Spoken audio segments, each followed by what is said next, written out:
여러분 오늘도 잘 견디고 계십니까? 뉴스파이터 김명준입니다. 한여름에 잘하는 농담이 있습니다. 크리스마스는 점점 다가오는데 날은 왜 이렇게 점점 더 더워지냐? 네, 그런데요. 최근에 농담 같지도 않은 일이 벌어지고 있습니다. 크리스마스는 점점 다가오는데 사랑을 전해야 할 성직자들 입에서 저주의 막말이 나오고 있습니다. 무슨 얘기인지 감 잡으셨죠?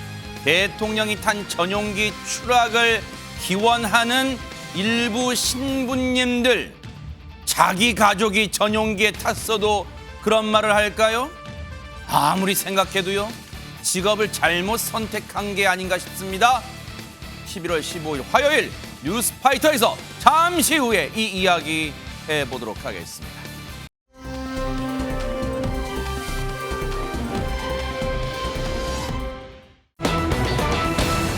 정말 조폭 없는 세상에 살고 싶습니다. 안진용 기자님. 네, 90년대 방송된 인기 드라마 모래시계의 모티브가 된 폭력 조직이 바로 광주 국제 PJ파입니다. 그런데 일망타진된 줄 알았던 이 조직이 최근 광주를 중심으로 세를 확장하는 것이 드러났습니다. 하하. 자세한 소식 영상과 함께 설명드리겠습니다. 상무지구 앞입니다. 새벽 시간 술집에서 남성 한 무리가 우르르 나오는데요. 네. 갑자기 주먹 다짐이 시작되더니 집단 남투극으로 이어집니다. 세상에. 광주 지역 양대 폭력 조직인 국제 PJ파와 충장 오비파가 맞붙은 장면입니다. 하하. 인사를 하지 않고 술집에서 떠든다는 이유로 국제 PJ파 조직원들이 충장 오비파 조직원 2명을 때려 전치 5주의 부상을 입히는 장면이 저렇게 고스란히 CCTV에 포착이 됐습니다. 네. 자, 그러자 충장 오비파 조직원들이 당한 만큼 돌려주겠다며 세력을 모았고 그날 밤 2차 길거리 난투극으로 이어집니다. 세상에. 양 조직은 전쟁을 선포하고 한 유원지로 이동을 하는데요. 결국 두 조직의 조직원 30여 명이 유원지에 집결했습니다. 아니, 조폭 30명, 그것도 한밤중에 저렇게 많은 이 때로 돌아다니면요. 시민들이 얼마나 공포에 질리겠어요. 세상에. 하재근 평론가님. 네, 정말 두려운 광경인데 지난 1월 27일 새벽에 광주 서구의 어느 술집에서 국제 PJ파 조직원 5명이 충장 오비파 조직원 2명을 구타한 거예요. 아하. 그러니까 자기 조직원이 당한 충장 오비파 측에서 국제 PJ파 조직원 1명을 이제 붙잡아가지고 다른 사람들 행방을 대라라고 하면서 보복 폭행을 한 거예요. 아하. 그랬더니 이제 또 거꾸로 국제 PJ파 측에서 자동차 7대 나눠 타고 네. 무슨 쇠파이프 이런 걸 휴대한 채 상대 조직원을 찾아 나선 거죠. 그래서 조직끼리 이제 감정이 격화되다 보니까 두 조직이 광주 시내 한 유원지에 집결을 한 거예요. 세상에. 자칫 큰일이 벌어질 수도 있었는데 네. 마침 사전에 경찰이 첩보를 입수하고 네. 현장에 출동한 거예요. 아하. 그래서 큰일은 막았고 네. 조직원들은 현장에서 해산을 했습니다. 다행히 큰 유혈 충돌이 일어날 걸 막았긴 했습니다만, 그런데 경찰이요, 저 조직원들이, 조폭들이 알아서 해산했다고 해서 그냥 없던 일로 하자 할 경찰들이 아니잖아요. 박성배 변호사님. 그렇습니다. 경찰은 잠적한 조직원 40여 명을 검거해서 검찰에 넘깁니다. 이에 따라 검찰이 기소 여부를 판단하기 위한 수사를 본격화하기 시작했는데 그럼에도 불구하고 이들 더욱 난폭한 모습을 보였습니다. 어허. 영상으로 확인해 보시겠습니다. 세상에. 이 보시는 사진, 이들 조폭이 도주 과정에서 야구방망이로 검찰 수사관 차량을 파손한 어머, 모습입니다. 사람들이에요, 인간들이에요 이게? 이 차량 안에는 늘 흉기를 소지하고 어머, 다녔고요. 또한 이들 이 수사하는 검찰을 비웃기라도 하듯 계속 세력을 키워나가는데요. 조직의 세과실을 위해서 이른바 깍두기 인사라고 하죠. 길거리에 도열해서 시민들을 위협하기도 하고요. 하하. 문신을 보여주면서 겁을 주기도 합니다. 그렇지만 검찰 국제 PJ파 조직원 18명을 구속하고 총 38명을 기소했습니다. 이 중에는 미성년자 6명도 포함되어 있었습니다. 세상에. 어떻게 돼가고 있습니까? 우리 사회가. 관련해서 경찰 얘기 들어보시고 이어가 보도록 하겠습니다. 국제 PJ파는 광주 전남 지역 대규모 폭력 조직으로 180여 명의 조직원이 광주 동구 충장로와 서구 상무지구 등을 주요 거점으로 활동하고 있고 불법 업소 운영 등을 통한 수익을 바탕으로 신규 조직원을 적극 영입하며 소위 일진과 그 추종 세력인 중고등학생까지 영입하며 조직원을 확보하고 있는 사실을 확인하였습니다. 대범하게 공개된 장소에서 집단 난투극을 벌이거나 문신으로 조직폭력 배임을 과시하는 등 사회 불안을 가중시키고 있습니다. 마약, 조폭, 이게 한 사회를 좀먹는 2대 악입니다. 정말 발본색원 근본적으로 척결되는 그날까지 뉴스파이트가 계속해서 따라붙어 보도록 하겠습니다.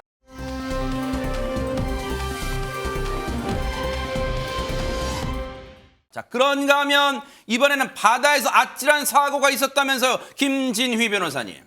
네, 그렇습니다. 많은 분들께서 패러세일링이라는 스포츠를 한번 들어보셨을 아, 것 같은데요. 그래서 이거는 바로 이제 달리는 보트에 낙하산을 맨 채 이제 매달려서 이제 보트가 달리면 낙하산을 타고 이제 하늘로 떠오를 수 있는 그런 하하, 스포츠입니다. 근데 이제 문제는 그제 이제 오후 3시 40분경에 부산의 한 해운대 이제 해수욕장에서 네. 이렇게 패러세일링을 즐기던 40대 여성과 10대 아들이 이제 내려오지 못하고 공중에 수십 분간 매달려서 이제 어머. 아찔한 상황이 연출이 됐었는데요. 허허. 그래서 잘못하면은 이제 도심으로 떨어질 수 있었던 그런 위험한 상황이 연출이 됐다고 합니다. 그래서 영상으로 함께 살펴보시면 좋을 것 같습니다. 세상에 어떻게 이런 일이 있어요, 네. 그래서 이제 영상을 보시면 이제 갑자기 엔진이 꺼진 보트가 백사장 쪽으로 밀려오는데 원래는 보트가 이제 엔진이 꺼지면 낙하산이 내려와야지 정상인데 아. 낙하산 쪽으로 맞바람이 불기 때문에 어머, 저기 떠 있네요. 그렇죠. 패러세일링을 하던 이 엄마하고 아들이 수십 미터 상공에서 매달린 채 그대로 조난이 된 상황입니다. 어머. 그래서 이렇게 긴급한 상황을 목격한 시민들이 보트로 달려가고 보트가 강풍에 넘어지지 않도록 보트를 지지하면서 또 한편으로는 안간힘을 쓰면서 밧줄을 잡아당깁니다. 어머. 그래서 이렇게 낙하산이 만약에 떨어지면 굉장히 심각한 인명피해가 있을 수 있었는데 네. 이런 것들을 방지하기 위해서 이렇게 많은 분들이 좀 도움의 손길을 줬던 겁니다. 지금 시청자분들 중에서도 부산의 해변, 뭐 해운대든 광안리든 가보시면 아시겠지만 저쪽에서 지금 낙하산이 떠 있는 쪽은 차들이 쌩쌩 달리는 차도도 있고 건물도 있고 무슨 뾰족뾰족한 것도 있고 그렇잖아요. 위험하잖아요. 만약 저 낙하산이 떨어지면 어떻게 되겠어요? 지금 일촉즉발의 상황인데 당시 현장에 계셨던 목소리 들어보시고 이어가 보도록 하겠습니다. 정말 불었어요. 갑자기 돌풍이 들어와가지고 배가 바람 때문에 넘어갈까봐 많이 잡아주시고. 가게 식사하시던 분들 이제 남자분들 이제 다 같이 일어나가지고 도와주러 그 무작정 달려 나가셨어요. 얼마 전에 이제 이태원 그 사고가 났었잖아요. 가슴이 뛰면서 그냥 무작정 도와주러 가야겠다라는 생각밖에 안 들었습니다. 세상에 모두가 내 가족 같은 마음으로 그냥 식사하시다가 막 뛰쳐나가신 거예요. 그런데 있는 힘을 다해서 안간 힘을 다해서 밧줄을 잡아당겨 봤겠지만 바람도 부는 것 같아서 쉽지는 않았겠어요. 김현주 평론가님. 그렇죠. 그러니까 이게 패러세일링이 제대로 작동을 하려면은 그 보트에 밧줄이 연결이 돼가지고 그 낙하산이 있잖아요. 네. 그럼 그게 일정 거리를 유지하면서 보트가 움직이는 대로 이렇게 따라가면서 만약에 이게 그 엔진이 멈추게 되면 서서히 내려와서 사뿐히 물 위에 안착을 해야 되는데 예. 이게 마치 바람이 심하게 불 때 어. 연처럼 그냥 하늘로 올라가 버린 거죠. 어허. 그리고 밧줄로 감기지도 않고. 어허. 이렇게 되니까 많은 시민 여러분들이 오셔가지고 20여 분 동안이나 어머. 이 밧줄을 붙잡은 거예요. 그러니까 세상에. 밑에서 붙잡고 있는 그 수많은 분들이나 혹은 공중에 매달려 있을 저 40대 어머니와 10대 자녀는 그 20분이 정말 20시간 같이 길지 않았겠습니까? 그러니까요, 세상에. 예, 그런데 다행인 것은 차차 그 밧줄을 감는 기계가 작동을 하기 시작해가지고 그 사람의 힘으로 그거를 조금씩 이제 잡아 당겨가지고 다행히도 백사장에 이제 안착이 됐던 거죠. 그럼에도 불구하고 오랫동안 이제 공중에 있었기 때문에 저체온증도 있고 어머. 아무리 살짝 내려앉았다고 하더라도 약간의 타박상 어허. 이런 것을 호소했다고는 하지만 다행히 정말 인명에는 피해가 없었습니다. 세상에 앞서도 말씀드렸지만 저 낙하산에 매달렸던 분들은 그 20분 동안 아래를 내려다보면 마치 천길 낭떠러지 같은 느낌이 아니었을까? 밑에는 차들이 막 다니고 있었을 거 아닙니까? 박성배 변호사님. 엔진이 멈추었기 때문에 이 사고가 벌어진 것으로 추정됩니다. 이 패러세일링 보트 바람이 부는 방향으로 달리다가 이 속도를 늦추면 낙하산이 서서히 내려앉게 돼 있습니다. 네. 이날도 보트가 맞바람을 맞으면서 달리고 있었는데 갑자기 엔진이 멈추면서 낙하산이 연처럼 하늘 위에 둥둥 떠 있었던 것입니다. 하하.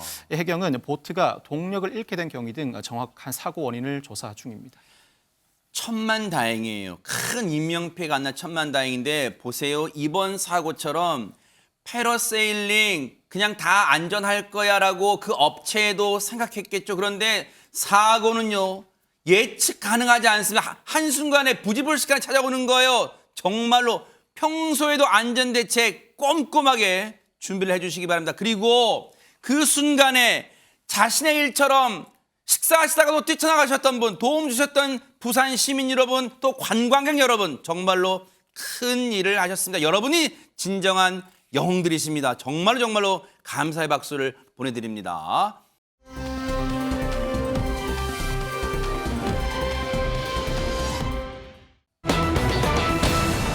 참, 진짜요. 신부님들이 진짜 신부님들 맞는지 그런 생각이 듭니다. 신부님들 대체 왜 이러십니까? 박성배 변호사님. 성공회 대전 교구 소속 김규돈 신부가 지난 13일 SNS에 윤석열 대통령의 동아시아 정상회의 발언을 두고 글을 남깁니다. 그 글 내용 암담하기만 하다. 전용기가 추락하길 바람하지 않는다. 온 국민이 추락 위한 염원을 모았으면 좋겠다. 인터넷 강국에 사는 우리가 동시에 양심을 모으면 하늘의 별자리도 움직이지 않을까라는 내용이었습니다. 이 글이 인터넷에 확산하자 추락을 염원하는 신부가 할 소리냐, 죽음을 기원하는 성직자라니 신부가 샤머니즘을 믿는 것 같다는 등의 비판이 쏟아졌습니다. 진짜 나 정말 다시 좀 그 원글 좀 보여주세요. 진짜 이게 제가 2번, 3번 봤어요. 이거 진짠지. 어휴, 암담하기만 한. 지금 이 글을 읽고 있는 시청자와 국민이 암담해요. 전용기가 추락하길 바람하지 않는다? 그러면서 추락을 위한 염원을 모았으면 좋겠다? 인터넷 강국이 여기서 왜 나와요? 인터넷 강국을 이런 데 쓰라고 인터넷 강국이 됐어요, 우리가? 인터넷 강국에서 우리가 일시에 시간을 정해서 염원을 하면 뭐가 이루어진다? 신부님이 어디 굿하는 사람 같은 얘기를 하고 있어요, 지금? 말이 되는 얘기예요, 지금? 그런데 비판이 쏟아지니까 해명이랍시고 내놨는데 그 해명 더 이해하기 어렵다면서요, 하정은 평론가님. 예, 김규돈 신부가 해명 겸 사과를 내놨는데 이게 이해를 할 수가 없는 거예요. 그 내용이 뭐냐면 자신이 이제 그 해당 SNS하고 평소 친숙하지가 않았다. 그런데 최근에 남한복이라는 좋은 장치를 발견했다. 그래서 일기장처럼 글을 쓰기 시작했다. 근데 왜 그런지 모르겠는데 나는 일기처럼 내 생각을 썼을 뿐인데 나만의 생각이 압축을 썼는데 그게 전체 글로 바뀌어 있더라. 그래서 글이 공개가 됐다. 이거는 저의 사용 미숙임을 알게 됩니다. 마음에 상처를 입으신 분들께 진심으로 사과드립니다. 이렇게 글을 썼거든요. 네. 근데 지금 문제가 되는 것은 사람이 탄 비행기의 추락을 바라는 그 생각 자체가 문제인 건데 거기에 대해서 사과를 한 게 아니라 그 생각이 공개된 거에 대해서 사과를 한 거예요. 그리고 자신의 SNS 사용 기술이 미숙하다는 거에서 사과를 한 건데 지금 뭐가 문제인지를 전혀 모르는 것 같습니다. 이 사람이 김규돈이라는 사람, 이번엔 전 처음 알게 됐는데 김규돈 신부라는 사람이 제정신이에요. 이게 지금 이게 비밀 글이건 혼자만 보는 글이건 전체 글이건 공개 글이건 그게 본질이 아니잖아요, 김현주 평론가님. 그렇죠. 개인의 생각이어도 안 되죠. 개인들이 그렇게 생각합니까? 일반 국민들이 그렇게 생각하지 않잖아요. 이분 더구나 종교인이잖아요. 그런 생각을 하면 됩니까? 그 생각 자체가 안 되는 거죠. 우리가 이게 종교라고 하면은 일반적으로 떠오르는 이미지가 있지 않습니까? 흔히 또 뭐 천주교 계통이라면은 성모 마리아 상이라든가 마더 테레사라든가 그 주름진 손으로 사회적 약자들의 손을 부여잡고 그들을 위해서 기도해 주는 거, 이게 종교의 의미 아니겠습니까? 그런데 종교인이라는 사람이 이런 혐오의 말, 증오의 말, 저주의 말 이런 걸 했다는 게 저는 정말 믿겨지지가 않습니다. 이분은 종교인이라고 하기보다는 오히려 악마의 화신이라는 지탄을 받아도 저는 마땅하다는 생각이 들 정도로 정말 어떻게 이런 생각을 할 수 있을까. 그리고 우리 사회가, 저는 이런 생각을 해봐요. 이렇게까지 서로를 혐오하고 증오하는 이런 분위기가 왜 팽배해질 수밖에 없었을까. 이런 걸 우리 사회가 과연 용서를 해야 되는가. 저는 이분이 사법적으로 어떤 이를테면 단죄를 받을 수 있다면은 죄를 묻고 싶을 정도예요. 정말 이런 일은 절대로 벌어져서는 되지 않았을 일인데 어떻게 종교인이라는 사람이 이런 이야기를 할 수가 있었는지 네. 정말 믿기지가 않습니다. 변명이 왜 납득이 안 되냐면 보세요. 자기만 읽고 싶었던 글이라고 했는데 어느 순간 뭘 잘못 눌렀는지 모르겠지만 어느 순간 보니까 공개되어 있더라 그랬잖아요. 근데 비겁한 변명에 왜? 보세요. 원문을 보세요. 원문에 뭐라 되어 있어요. 인터넷 강국에 사는 우리가 일시를 정해서 동시에 양심을 모으면 하늘의 별자리도 움직이지 않을까?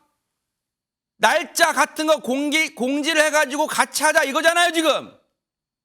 말이 앞뒤가 맞아요? 어디서 이런 말도 안 되는 소리를 하고 있어요. 변명이라고. 이 사람이 속한 데가 어디입니까? 김진희 변호사님. 지금 이제 성공회 대전교구 측에서 이제 입장을 밝혔습니다. 네. 그래서 지금 김규돈 신부가 속해 있기 때문인데요. 그래서 이 사건에 대해서 굉장히 엄중하게 보고 있습니다. 그래서 이제 이러한 어떤 발언은 어쨌든 사제로서는 해야 할 어떤 적절한 발언이 아니었다. 이렇게 이제 입장을 밝히면서 사과를 했습니다. 그리고 이와 더불어서 어떻게 생명을 존중을 해야 되는 사제가 본인하고 의견이 다르다고 해서 전용기 추락, 그것도 이제 수많은 사람들이 탄 전용기 추락을 염원할 수 있겠는가라고 이제 이야기를 하면서 분노와 상처를 입으신 모든 분들께 깊이 사과드린다라고 하면서 입장을 밝혔습니다. 그리고 그렇게 하면서 이제 김규돈 신부에 대해서 직권 면직 처리를 했습니다. 그렇기 때문에 이로써 이제 김규돈 신부는 사제 자격이 박탈됐습니다. 진짜 100번 양보해서 대통령한테 정치적으로 반대하고 그런 입장이라고 하더라도 해서는 안 될 말이지만 전용기에 누가 타요? 기자, 그리고 관계자, 수많은 사람이 타요. 그런데 지금 참사를 기원하는 거예요, 지금? 어처구니가 없어요, 진짜 어처구니가 없어요, 진짜. 그런데 하정은 평론가님, 이 신부란 사람의 어이없는 발언이 또 있었다면서요? 그러니까 이 신부가 아니라 다른 신부인데 다른 신부예요? 지난 12일에 네. 박주환 천주교 대전교구 소속 신부인데 또 신부예요? 이번에 천주교입니다. 네. 근데 이분이 이미지를 인터넷에 올렸는데 그 이미지 내용이 윤 대통령하고 김건희 여사가 전용기에서 추락하는 내용이 담긴 그런 내용의 이미지를 올린 거예요. 진짜 왜 그래요, 저 진짜? 이미지에 글이 써 있는데 뭐라고 써 있냐면 기체 결함으로 인한 단순 사고였을 뿐 누구 탓도 아닙니다. 이런 식으로 막 장난스러운 글이 올라와 있고 그러면서 밑에다가 비나이다 비나이다 비나이다 비나이다 이런 글까지 덧붙였습니다. 진짜 미치겠네요, 진짜. 대한민국 사람 맞습니까? 대한민국 사람 맞아요? 어떻게 신부라는 사람이 버젓이 이런 걸 합성 사진을 통해서 저런 식으로 이게 풍자예요? 이게 풍자입니까? 안진용 기자님, 진짜 국민들은 충격받았을 것 같아요, 지금. 네, 그에 대해서 비판 댓글이 쇄도했습니다. 네티즌들은 이 게시글에 이런 형편없는 사람이 신부를 할 수 있겠는가? 아무리 웃자고 하는 거라도 정도가 있지 않나? 사제라는 게 자괴감이 든다. 이게 웃음이 나올까요, 진짜? 네, 사제로서의 역할을 하지 않고 정치에 관여하는 이자를 입 못 열게 해달라 등의 비판을 쏟아냈습니다. 이에 대해서 그러면은 박 신부는 어떤 반응을 내놨냐면 네. 각각에 대해서 댓글을 달았는데 그 내용은 모두 반사였습니다. 그게 무슨 뜻이에요, 이게? 이 반사가 거울에 반사돼서 너 자신을 보라는 의미처럼 이 얘기를 너한테 돌려주겠다. 이 얘기는 너에게나 하라라는 의미로 또 생각이 들고요. 게다가 여기서 그치지 않습니다. 와. 이 글을 올린 게 12일이었죠. 대박 사건이네. 해당 게시물을 캡처한 후에 14일 오전에 재차 반사라면서 웃는 이모티콘까지 올렸습니다. 통상 종교인 하면은요 관용과 포용의 대상인데 이거 같은 경우에는 조롱으로 맞서고 있는 모습이고요. 비판이 사그라들 줄 모르는 상황 속에서 박 신부는 또다시 글을 올렸습니다. 그 내용은 집중 공격 시장, 희생양을 찾고 계시나 보지요라고서 또 한 차례 이 네티즌들을 조롱하는 글을 올린 겁니다. 이후 SNS 계정을 비공개로 전환했습니다. 참 대박 사건입니다. 아직도 잘했다 이거죠? 잘했다 이거잖아요, 지금 자기는. 네. 김현지 평론가님. 앞서 성공의 신부는 사제직 박탈했는데 그럼 천주교는 뭐 하고 있어요, 여기 대해서? 글쎄 어떤 반응을 내놓을지 참 궁금한데요. 네. 이 박주환 신부요? 이분이 글 게시. 이분도 아니잖아요. 그냥 이 사람이라 이 사람이 3일 후에도 어떤 반성이나 사과의 말을 내놓지를 않았다는 거예요. 그러면서 한 언론과의 인터뷰를 통해서 해놓은 이야기가 지금 민심이 부글부글 끓고 있기 때문에 자기가 만평과 같은 쪼로 해서 이것을 풍자하려고 했다라는 이런 해명을 내놓았는데 저는 정말 왜 종교가 있습니까? 종교가 왜 있는지 그 존재의 의미 네. 또 정치라고 하는 것도 결국 사람이 잘 살고 서로 어우러져서 살자고 있는 것 아니겠습니까? 그런데 정치와 종교에 대해서 혐오를 부추기고 정말 사회 건강성을 해악을 입히면서 우리의 상식을 파괴하는 이런 행위에 대해서는 많은 사람들이 규탄해야 된다고 생각합니다. 본인은 전혀 반성을 못하고 있는 것 같아요. 하하. 글쎄요.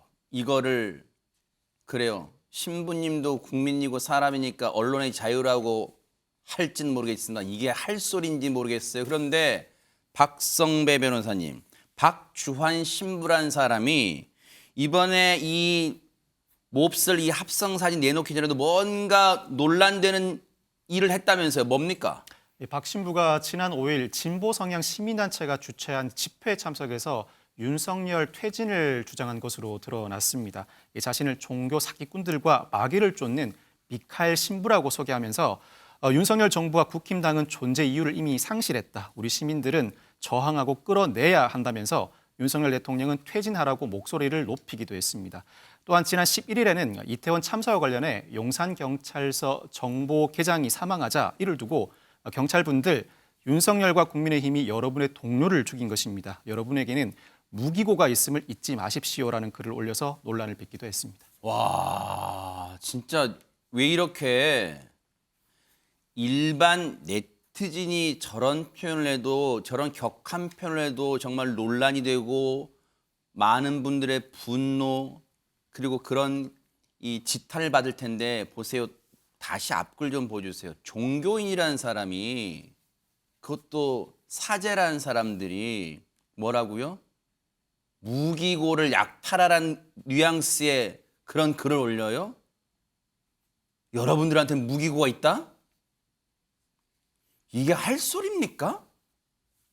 제정신에서 나올 수 있는 소리예요. 그런데 이 사람이 윤석열 대통령, 윤석열 퇴진 운동 참석했다고 하는데 자, 100번 양보해서 김진휘 변호사님 정치적 견해 사제 즉 신부라고 해서 다를 수는 있어요. 그렇다 하더라도 넘어야 할 선, 넘지 말아야 할 선이라는 게 있잖아요.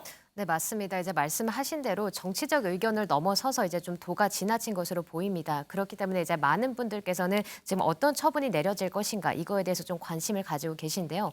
그래서 지금 천주교 대전교구는 오늘 오후에 지금 박주환 신부에 대해서 정직 처분을 내렸습니다. 그리고 이제 김종수 교구장이 이거에 대해서 입장을 밝혔는데 이 사안이 발생한 이후 박주환 신부와 직접 면담을 했다. 그리고 박주환 신부는 무릎을 꿇고 교회와 국민들에게 잘못했음을 고백을 했다. 그리고 이렇게 진심으로 반성을 하고 있고 그리고 이제 본인 역시도 교구 사제들을 돌보고 교육해야 하는 책임과 직무를 통감한다. 이렇게 입장을 밝혔습니다. 아니 아까 SNS 글에선 당당하게 얘기하더니 누구한테 무릎 꿇고 고백했는지 모르겠지만 왜 그건 만천하에 SNS에 고백하는 사진 같은 건 안 올려요? 뭐가 캥깁니까? 정말 어처구니가 없는 대한민국에 지금 우리가 살고 있습니까? 기가 막히고 코가 막혀서 말도 안 나옵니다.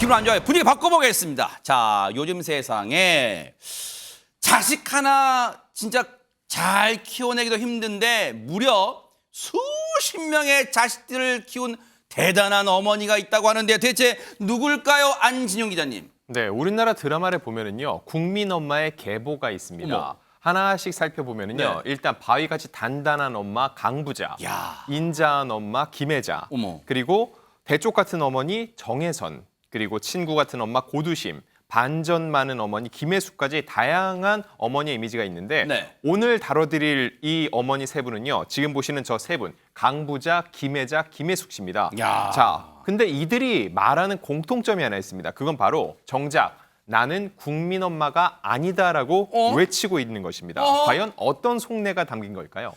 아니 이분들이 국민 엄마가 아니라면 저희가 그래픽을 잘못 보여드린 건가요, 하재근 평론가님? 그러니까 우리가 예를 들어서 네. 원빈 씨 같은 분이 나는 잘생기지 않았다라고 하면 네티즌들이 우스갯소리로 망언이다 그렇게 얘기를 하는데 네. 뭐 강부자 씨, 김혜자 씨 이런 분들이 국민 엄마가 아니라고 하면 그것도 약간 망언이 아닐까라는 생각도 드는데 네, 농담으로 하신 표현이 농담으로. 네, 네네. 웃자고 하는 얘기입니다. 네네네. 일단 이제 강부자 씨의 경우에는 그 지금 82세시거든요. 어머. 연기생 60년입니다. 세상에. 60년 동안 엄마 역할을 굉장히 많이 하셨고 특히 친정 엄마와 2박 3일이라고 하는 연극을 계속 오랫동안 13년째 이어오고 있거든요. 아, 연극 제목이 네, 그거예요? 그렇습니다. 아. 거기서 친정 엄마 역할을 13년째 하고 있는 건데 어머. 이게 영화가 아니라 연극인데도 네. 동원된 관객 수가 80만 명에 달합니다. 세상에. 이거 어마어마한 거거든요. 그러네요. 그리고 횟수만 700회 기록을 이 연기 기록을 세웠으니까 네. 이 정도면 국민 엄마가 맞는 것 같습니다. 친정 엄마와 2박 3일 무려 13년이랍니다. 그 말은 정말 13년째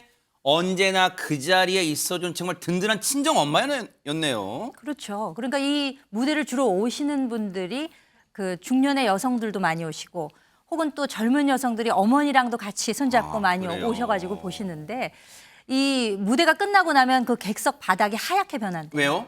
너무 울어가지고 아, 그러니까 소금밭이 되는 거죠. 세상에. 너무 눈물이 많이 눈물 닦을 흘려가지고. 휴지도 떨어져 있고. 그렇죠. 네. 그러니까 눈물이 말라서 소금으로 아, 변한. 소금이 됐다. 아이고 제가 죄송해요. 무지했어요. 제가 죄송합니다. 네네. 그러니까 이 강부자 씨의 경우는 이걸 어떻게 보면 일종의 사명감으로 공연을 하시는 게 아닌가 싶어요. 거기에 와서 친정을 느끼는 관객분들을 위해서 언제나 찾아오면 있어주는 친정과 같은 무대를 제공을 하시는 거죠. 그러니까 어떤 분들은 와서 이제 너무 지나치게 좀 흐느끼다 보니까 앰뷸런스에 실려간 관객도 있었다 어머. 그래요. 그렇지만 힘이 되는 한은 앞으로도 계속 많은 딸들에게 친정 엄마와 같은 이 무대를 제공하겠다. 강한 세상에. 의지를 지금 가지고 계시다고 합니다. 그 말씀마저도 너무 아리게 다가오고 참 진짜 뭔가 또 푸근합니다. 그런데 강부자 씨가 그런 말을 했대요.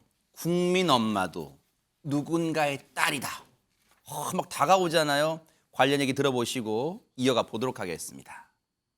내가 연기하는 거를 우리 엄마는 안 보셨어. 엄마 앞에서 그때는 내가 노역을 하니까 흰칠을 해야 되는데 흰칠한 모습을 엄마 앞에서 왔다 갔다 하고 이러는 게 너무 뭐라 그럴까. 그리고 우리 엄마도 딴 사람들이 나와서 연기하는 건 이렇게 전양반 참 잘한다 이러고 보시다가도 강부자가 나면 뻘떡 일어나서 가세요. 안 봐.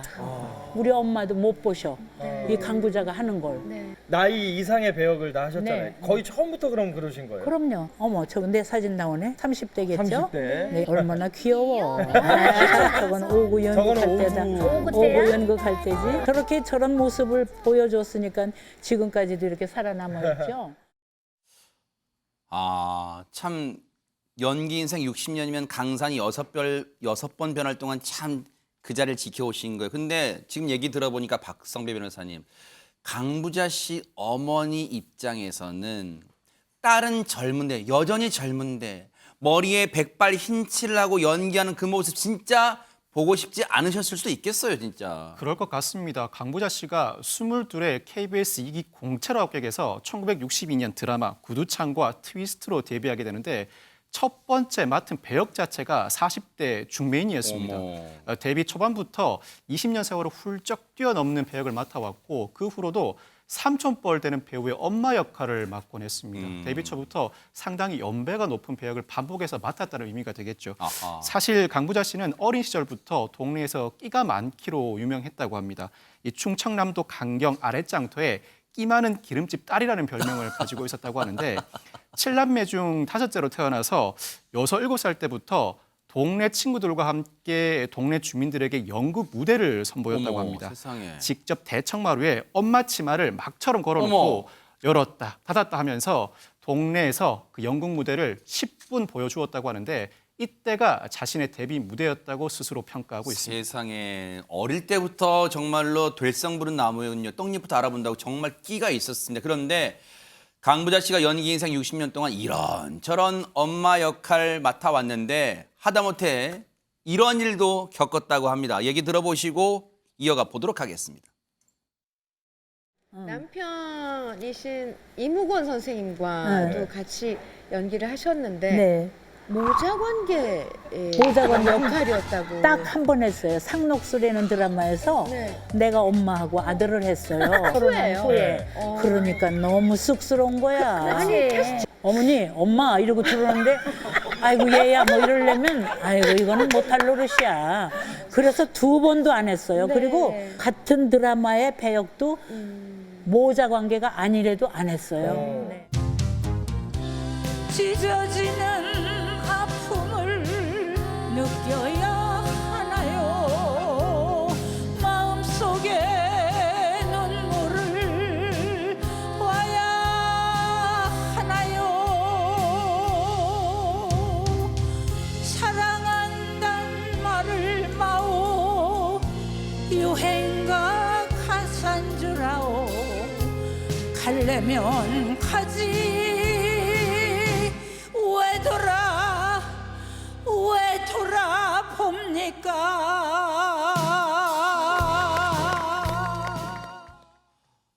노래에도 인생이 담겨서 그런지 참 구성지게 참 잘 부르시네요. 그런데 하재근 평론가님, 앞서 강부자 씨 얘기 중에 사실 아시는 분도 많으시겠지만 남편분이 배우 이무권 씨예요. 예, 배우 이무권 씨인데 그 남편에 대해서 강부자 씨가 이야기를 한 게 있거든요. 어허. 바로 남편이 과거에 바람을 많이 폈다. 어머. 그랬던 거예요. 근데 그거를 강부자 씨가 알면서도 언급을 안 하고 꾹 참았다. 그래서 남편한테 밖에서 아이만 낳지 말아라. 이런 심정으로 인내하면서 가정을 지켰다. 이렇게 얘기를 했었는데 네. 사실은 이런 아픔을 가지고 가정을 지켰던 어머니들이 옛날에 좀 많았었거든요. 그래서 아마 더 국민 엄마다 이런 얘기도 듣게 된 것 같은데 문제는 엄마 이미지가 있다 보니까 지금으로부터 50년 전에 1972년에 남편이랑 같은 드라마에 출연했는데 그때 30대 초반이었거든요, 강부자 씨가. 네. 근데 남편의 어머니 역할을 맡게 됐다고, 아이고. 모자 역할을 하게 됐다고. 네. 그 후로 다시는 남편이랑은 같이 연기를 안 했다고 합니다. 아니 근데 김현주 평론가님 참 오랜 방송인 생활을 하시면서 강부자 씨랑 개인적으로 뭐 인연 있으실 것 같기도 해요. 그렇죠. 뭐 방송 프로그램에서도 이제 제가 진행하는 프로그램에도 여러 번 나오셨었고, 근데 저는 그 지금 친정엄마 2박 3일 네. 이 연극하고 지금 저 사진이 나옵니다만 이제 오구라는 연극이었어요. 네, 아까 오고 나왔었어요. 네네. 이거는 이제 1990년대부터 연극을 무대에 올리셨고, 이거는 2007년인가 2000년대 후반인데 네. 오구하고 친정엄마 2박 3일이 어떻게 보면 강부자 씨 연극 인생의 양대 산맥이에요. 아, 그래요? 굉장히 오랜 기간 연극을 해 오셨고 실제로 지금 김현주 평론가님 같이 찍으신 사진도 있고, 네. 셀럽이십니다, 네네.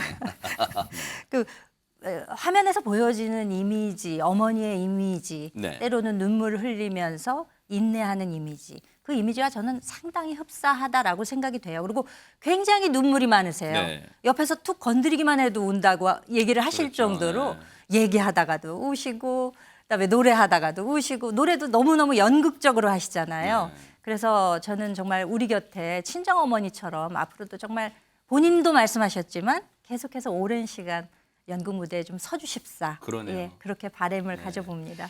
사실 진짜 저희들한테 든든한 그리고 사랑스러운 국민 엄마로 쭉 오셨고 실제로도 든든한 가정을 지켜가는 진짜 엄마이시기도 해요. 그런데 진짜 이런 분이 또 계세요.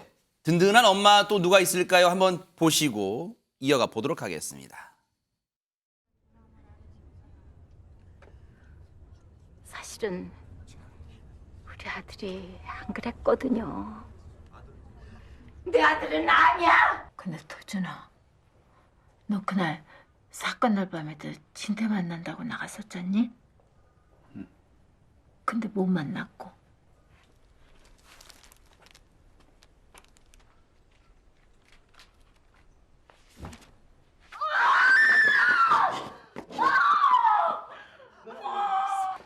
너는 나한테 세상 천재 너하고 나하고. 야야 여기 좀 빨리 좀 와봐.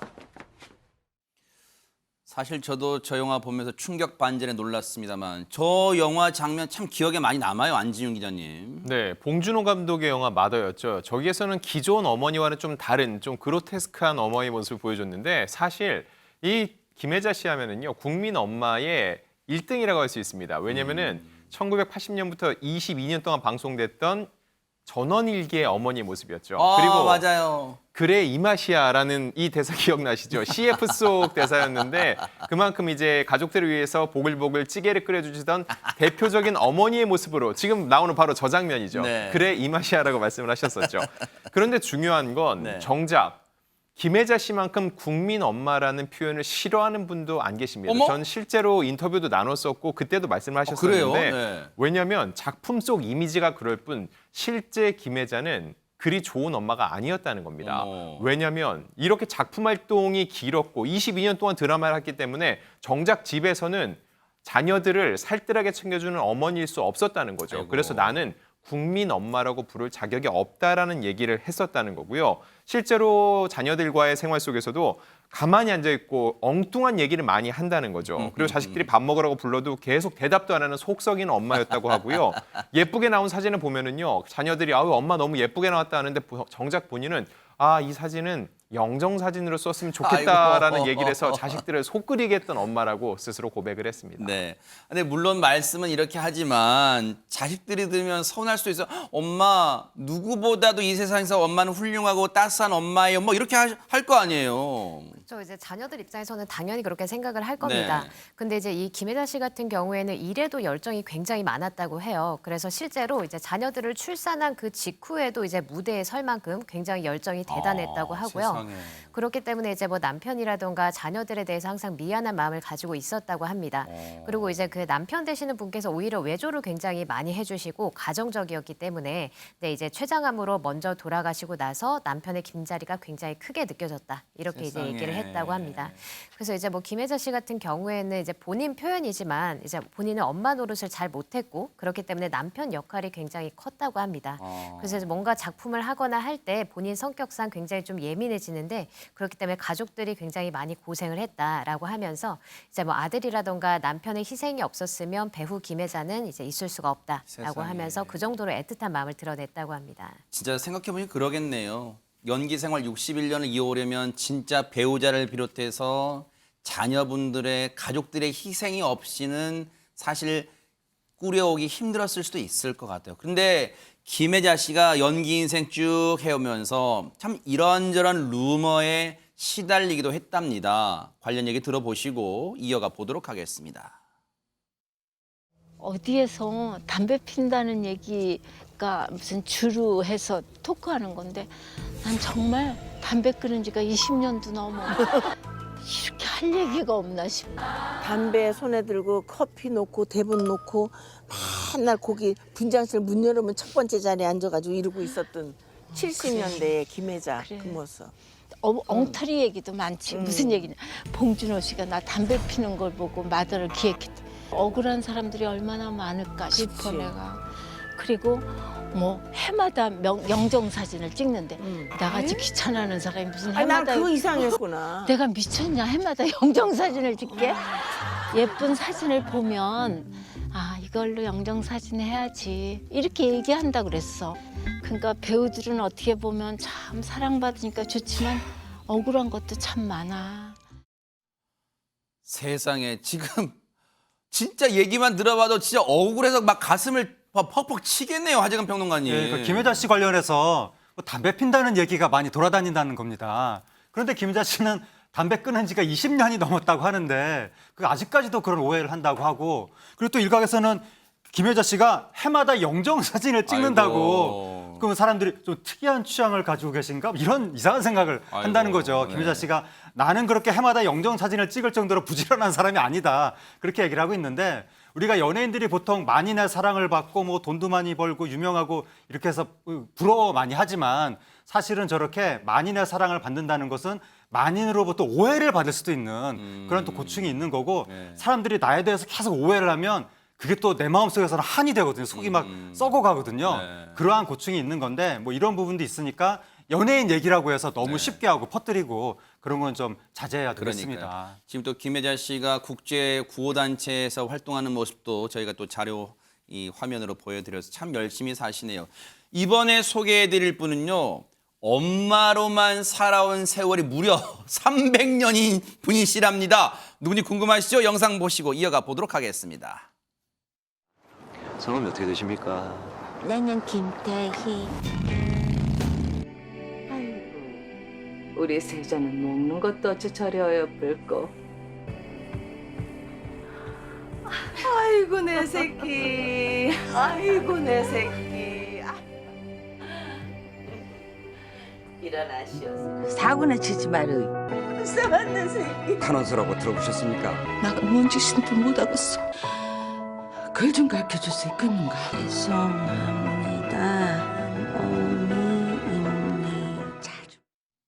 앞서 다른 두 분도 이제 국민엄마시니까 이제 뭐 연기도 많이 봐왔습니다만, 근데 김혜숙 씨의 국민엄마 연기는 제가 기억나는 장면이 주로 눈물을 막 쏟아내야 되는 그 눈물 없이는 볼 수 없는 그런 장면이 많았어요. 근데 안진용 기자님, 앞서 제가 엄마로서만 살아온 세월이 300년, 이게 대체 무슨 말일까? 저도 궁금해요. 제가 얘기해놓고. 네, 이 영화 사도 속에서는 사도세자의 할머니이자 그리고 영조의 어머니로 나오는데 이게 300년 전입니다. 그래서 300년 전 모습부터 이미 어머니의 모습을 보여줬다는 건데 아하. 각 영상 속에서 공통적으로 나온 대사가 있습니다. 바로 아이고 내 새끼라는 대사라는데 네. 각 어머니의 모습보다 그 뉘앙스가 굉장히 다릅니다. 그래서 다양한 어머니의 모습을 보여준다고 할 수 있는데 또 이 깡철이라는 영화에서는 정신적으로 조금은 아픔이 있는 어머니의 모습입니다. 그래서 오히려 아들이 이 엄마를 살뜰히 모시는 또 다른 모자 관계를 보여줬고요.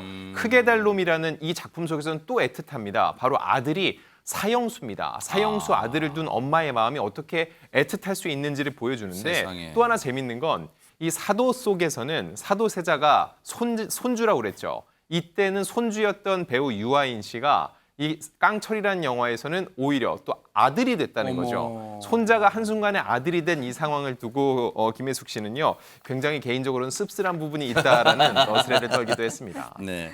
그런데 작품마다 정말 몰입을, 물론 배우의 기본적 생명이겠지만 몰입을 정말 잘하는 것 같아요.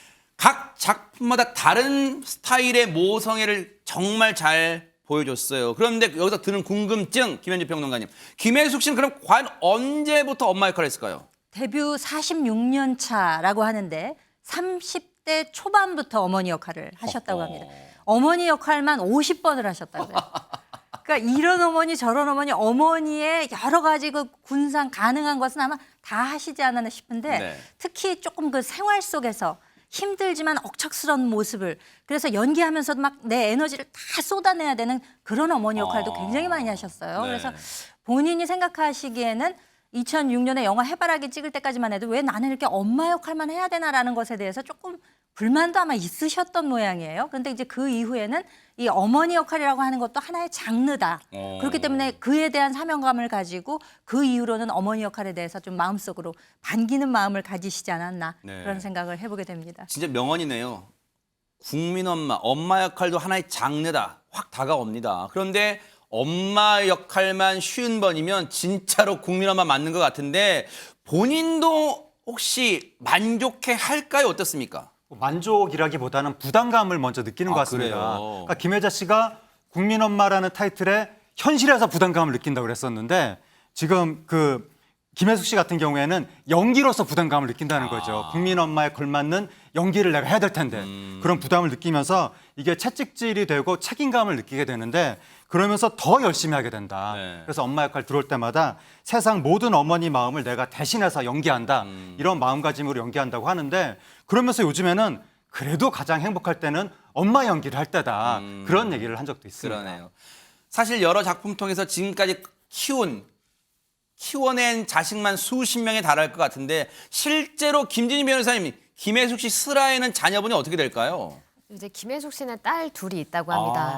그래서 이제 이 따님들 입장에서는 국민 엄마가 바로 이제 자기들 엄마인데 기분이 어떨까 이런 것들 좀 많이들 궁금해하실 것 같은데요. 네. 그래서 실제로 이제 김혜숙 씨가 2019년에 있었던 인터뷰에서 국민 엄마를 둔 친딸들의 반응이 어떠냐 이런 거에 대해서 인터뷰를 했습니다. 네. 그래서 그거에 대해서 이제 또 막상 그 친딸들은 무감각하다, 그냥 자기 엄마일 뿐이다 이렇게 대답을 했다고 합니다. 네. 그러면서 이제 뭐 누구의 딸이다라는 게 밝혀지는 거를 별로 안 좋아하기 때문에 서로 지켜주려고 노력을 한다라고 얘기를 합니다. 네. 그리고 이제 보통 이제 모녀지간이라고 하면 좀 투닥거리고 뭐 서로 잔소리하고 좀 이런 어떤 관계가 있는데 김혜숙 씨 역시도 이제 마찬가지라고 합니다. 본인들 역시도 딸들한테 혼나고 또 딸들한테 잔소리하고 이렇게 해서 그냥 평범하게 지내고 있다 이렇게 야. 얘기했습니다.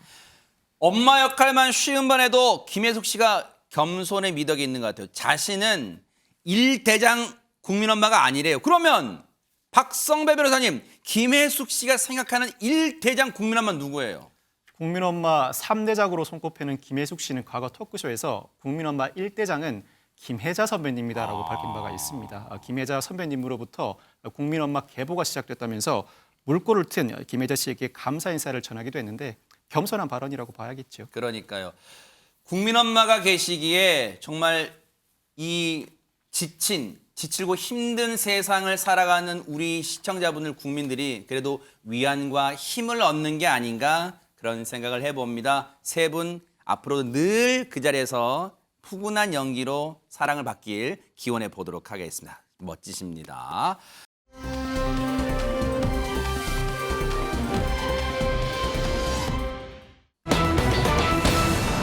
자, 오랜만에 북한 얘기 좀 해볼까요? 지금 북한도 추위가 막 찾아오는 것 같아요. 그런데 이런 모습이 포착됐다면서요, 하재근 평론가님. 조선중앙TV에서 네. 어제 좀 의아한 보도를 했다고 하는데 의아한 모습이요? 조선노동당 중앙간부학교 학생들이 네. 눈 덮인 백두산을 등정하는 영상을 소개했다는 어허. 거예요. 거기서 뭐 죽어도 혁명 신념 버리지 말라는 철석의 신념을 이 모습인가 봐요. 심장마다에 네. 쪼아박으며 네. 뭐 백두산에 올랐다 이런 식으로 보도를 했다고 하는데 어허. 이게 학생들이 산에 갔다는 내용이잖아요. 네. 그거를 TV에서 보도를 했다는 것 자체가 좀 의아한데 네. 그럴 정도로 아까 조선노동당 중앙간부학교 학생들이라고 말씀드렸는데 그럴 정도로 북한이 노동당 중심 사회구나 그걸 다시 한번 느끼게 합니다. 과연 저 모습을 북한의 조선중앙TV 화면에서 어떻게 포장했는지 미화했는지 한번 직접 보시고 이어가 보도록 하겠습니다. 죽어도 혁명 신념 버리지 말라는 철석의 신념을 심장마다에 쪼아박으며 조선노동당 중앙간부학교 답사대원들이 백두산에 올랐습니다. 경의하는 총비서 동지를 높이 모시고 한 생에 잊지 못할 혁명 강의를 받아오는 크나큰 감격을 안고 우리는 지금 백두산 쪽으로 오르고 있습니다. 경의하는 총성직께서는 우리 당일꾼들과 학생들이 머리끝부터 발끝까지 당중앙의 혁명수상을 무조건 출사 간초라는 진짜 백의 혁명가 당의 종수분자가 되기를 바랐습니다. 자, 뭐 진짜 배기가 되든지 말든지 일단 뭐 그건 알아서 하시고 북한이. 그런데 안진용 기자님, 앞서 설명 중에 저 학생들 그냥 학생이 아니라 뭐 간부 어쩌고저쩌고 그런 것 같더라고요. 네, 말씀처럼 장차 북한의 당 간부가 될 학생들입니다. 왜냐하면 저 학생들이 노동당 중앙간부학교 학생들이기 때문입니다. 저 학교는 1946년 6월에 설립이 됐는데요. 당 간부를 양성하고 재교육하는 북한 최고의 교육기관으로 손꼽힙니다. 아니 근데 간부를 양성한다는 것은 이른바 북한에서 엘리트 뭔가 집단 같은데 아니 엘리트한테 왜 저런 고생을 시키냐 또 그런 생각도 일단 우리 시각에 좀 해봅니다. 어떻습니까? 네, 그래서 이렇게 엘리트 학생들을 데리고 추운 날씨에 이렇게 등정을 한 이유가 뭐냐 하면 이른바 이제 군기를 잡기 위해서 이렇게 했다고 합니다. 그래서 이제 지난달 17일에 그 김정은 국무위원장이 이제 지금 학생들 다니는 학교를 실제로 방문을 해서 강연을 한 적이 있다고 합니다. 그래요, 네. 그래서 이제 강연에서는 네. 당의 사상과 영도 중심을 확고히 다지는 사업을 강력히 진행하지 않으면 결국에는 사멸하고 만다. 이런 식의 어떤 발언을 했기 때문에 아마도 이런 거에 따라서 체제 결석 고삐를 이제 쥔 것이 아닌가 이렇게 파악이 되고 있습니다. 그리고 이거와 더불어서 노동신문에서도 네. 역시 아무리 출신 성분과 가정 주유 환경이 좋은 사람이라고 하더라도 부단히 교양하고 통제하지 않으면 변질될 수 있다라고 강조하면서 청년들의 기간 단속을 좀 이제 강조한 적이 있습니다. 아니 근데 이 대목에서 갑자기 드는 궁금증이 있어요. 김현주 평론가님. 이 최근에도 저희 뉴스파이터가 김정은이 백마 타고 히히 막 달리면서 막 백두산 올라가는 거 보여드렸는데 이번에도 간부 학생들이 백두산 막 올라가요. 추워 죽겠는데 왜 백두산에 집착해요, 북한은? 그러니까 그 상징적인 장소라고 할 수 있죠. 백두산이. 백두혈통이라는 말을 들어보셨죠. 3대 세습이 내려오는 그 백두혈통을 강조하는 거거든요. 그러니까 이미 남북이 체제가 갈라지는 그 시점부터 그러니까 김일성 주석 당시에도 그 일제강점기에 항일 운동을 했다는 곳이 이제 백두산 일대. 그리고 그 지금 김정은 위원장의 아버지죠. 김정일 국방위원장이 탄생한 곳도 백두산의 미령이라는 곳으로 지금 체제에서는 선전을 하고 있는데 실제로 북한을 연구하는 학자들 중에는 네. 아니다 하바로프스크에서 주로 탄생한 것으로 보는 시각이 많습니다. 그렇지만 북한의 주장은 그만큼 백두산을 상징적인 장소로 하면서 아버지 김정은 위원장도 여기서 태어났다. 이런 점을 강조하기 때문에 중요한 결정을 내리기 전에 저렇게 백두산을 등정한다든지 그리고 이제 코로나 이전이죠. 2019년에 막 그 백마 타고 막 달리는 장면이 있었잖아요. 그렇죠. 그걸 이제 군마 등정이라고 하는데 군에 소속된 말을 단체로 각계각층에서 와서 타고 달리면서 어떤 상징적인 강인함을 보여주는 거죠. 그러니까 지금 코로나 사태로 이런 여러 가지가 좀 이렇게 해이해져 있다. 이런 실제로 결속하는 행사를 하지 못했기 때문에 이 당 간부가 될 수 있는 학생들을 중심으로 해서 좀 이완돼 있는 이 정신을 무장시키면서 다시금 다지겠다라는 곳을 그 구체적인 무대를 저 백두산으로 네. 설정하고 있는 거죠. 다시 한번 여실히 느낍니다. 뭐든지 북한은 체제 선전에 도움이 된다면 다 활용한다 이런 생각을 또 지울 수가 없네요.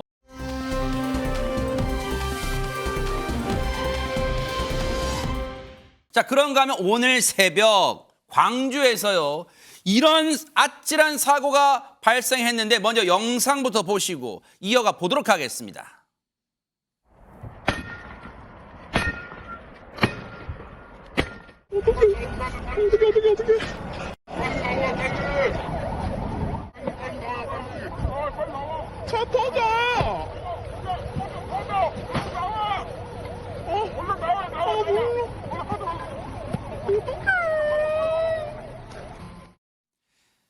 지금 영상을 찍으시는 분의 육성에서도 느껴지지만 정말 다급하고 지금 일촉즉발의 순간입니다. 안진용 기자님. 네, 해당 차량 화재 사고는요. 오늘 새벽 광주의 한 도로에서 발생했습니다. 그런데 이 차량 안에는요. 운전자가 있습니다. 근데 이 60대 운전자 사람들이 저렇게 빨리 나오라고 소리를 치는데 나오지 않고 있었습니다. 왜냐하면 의식을 잃은 상태였기 때문인 거죠.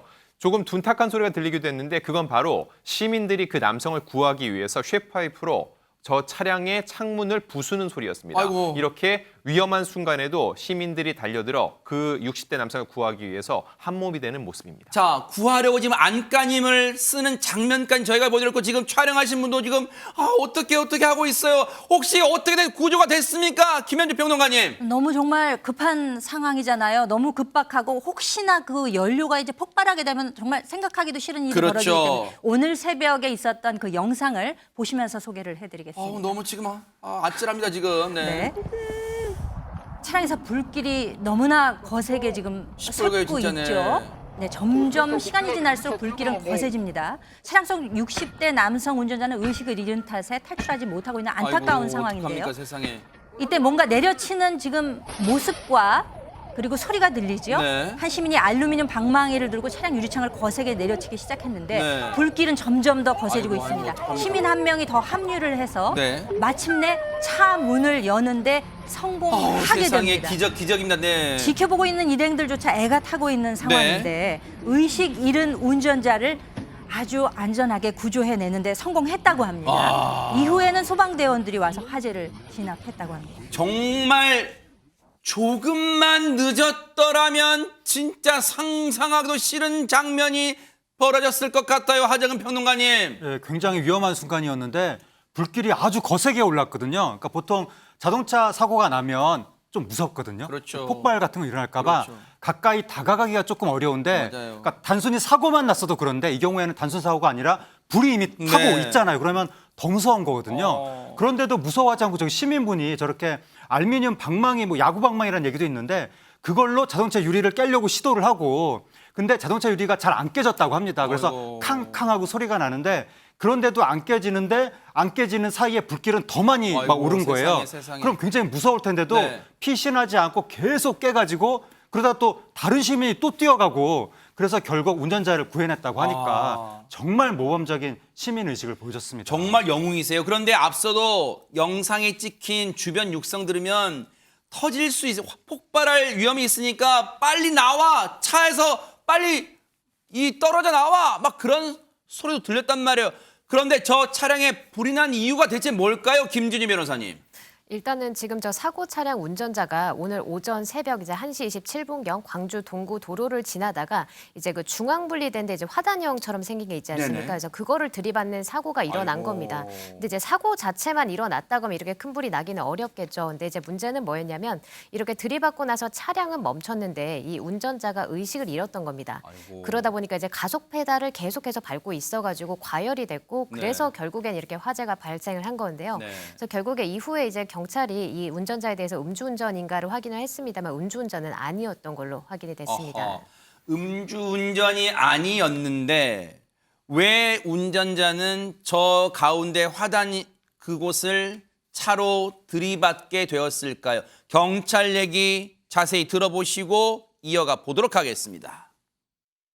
사고 나시기 전에 의식을 잃으신 걸로 그렇게 판단이 되고 있습니다. 갑자기 의식을 잃고 중앙선을 넘어서 반대편 방호벽에 차량이 부딪힌 그런 사고예요. 근데 이제 의식을 잃은 상태로, 그러니까 가속 페달에 발이 올라가 있었나 봐요. 차는 전진 못하는데 계속 가속이 되는 상태라 가열이 돼서 화재가 나지 않았나, 그렇게 생각을 하고 있어요. 상당히 급박한 상황에서 이제 시민분들이 도와주셔갖고 생명을 살릴 수 있을 건가.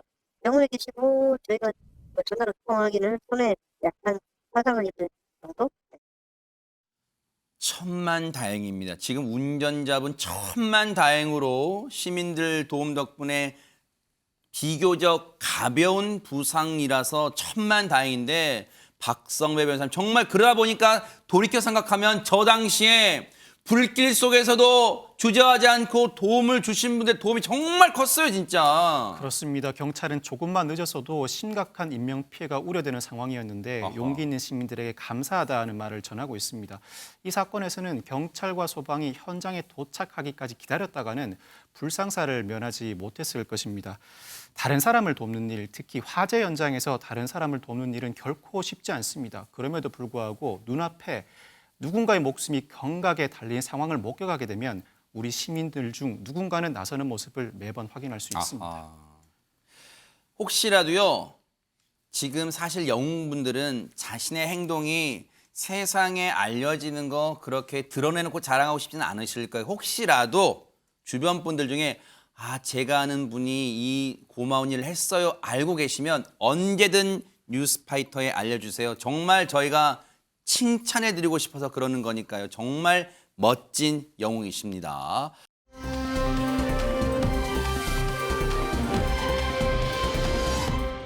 그런가 하면 해마다 이맘때쯤 볼 수 있는 진귀한 영상이 있답니다. 안진영 기자님, 뭘까요? 뉴스파이터를 오랫동안 보신 분들이면 이쯤 되면은 그 친구들의 소식이 궁금할 텐데 하시는 누굴까요? 분들이 있을 텐데 그래서 영상으로 준비했습니다. 궁금하다 친구야. 네, 누굽니까? 볼게요. 자, 이곳은 인도에 위치한 호주령의 크리스마스 섬인데요. 풀밭이며 아스팔트 도로며 경계 없이 섬 전체를 점령한 무리가 있습니다. 바로 저 레드카펫을 만든 범인은 홍게입니다. 어머! 이곳에선 10월에서 11월 말 이맘때가 되면 수천 마리의 홍게들이 산란을 위해 대규모로 이동을 시작합니다. 이야. 숲에서 바다로 이동하는 이들의 여정은 죽기 전에 봐야 할 자연절경으로도 손꼽힐 만큼 진풍경입니다. 세상에, 홍게들이 저기 지날 때 위험할 것 같은데 혹시 차가 지나가면 김진희 변호사님 홍? 그럴까요? 왜 조심하라고? 정말 위험합니다, 좀. 이렇게 수천 마리가 한 번에 가다 보니까 이제 차에 밟혀가지고 희생되기도 합니다. 그러니까요. 그래서 이제 결국에는 호주 정부에서도 이제 나섰고요. 또 아하. 주민들도 여러 가지 방안을 고민을 했는데 그래서 이제 안전장치 이제 마련했습니다. 그래서 도로 아래에 하수구 같은 통로를 만들어서 그렇게 해서 지나가도록 한다던가 아니면 이제 육교 같은 다리를 만들어서 지나갈 수 있도록 한다던가 아니면 이제 도로 옆에 작은 벽을 설치해서 도로 안으로 들어가지 않게끔 한다던가 하는 이런 안전장치를 고안을 했습니다. 네. 그리고 또 이제 호주 정부에서도 이제 홍게 이동을 위해서 이제 조치 조치들을 이제 발표를 했는데 대개 이동으로 인해서 통행이 금지된다라는 간판을 도로에다 설치를 하거나 아니면 이제 또 홍게가 이동을 많이 하는 그 도로 등에는 도로 자체를 폐쇄를 한다던가 이런 조치를 취했습니다. 야, 이 모습만 봐도 우리가 참 자연과 다른 생물과 더불어 살아야 된다 이런 걸 또 여실히 느꼈습니다. 보고 계십니까? 대박 사건. 네, 안녕하십니까? 김명준입니다. 여러분과 함께하는 뉴스파이터. 다양한 소식과 뉴스를 보고 싶으시면 화면 오른쪽을 꾹 눌러 구독해 주시길 바랍니다. TV로도 유튜브로도 여러분께 한 발 더 다가가겠습니다. MBN 뉴스와 뉴스파이터를 사랑해 주셔서 고맙습니다.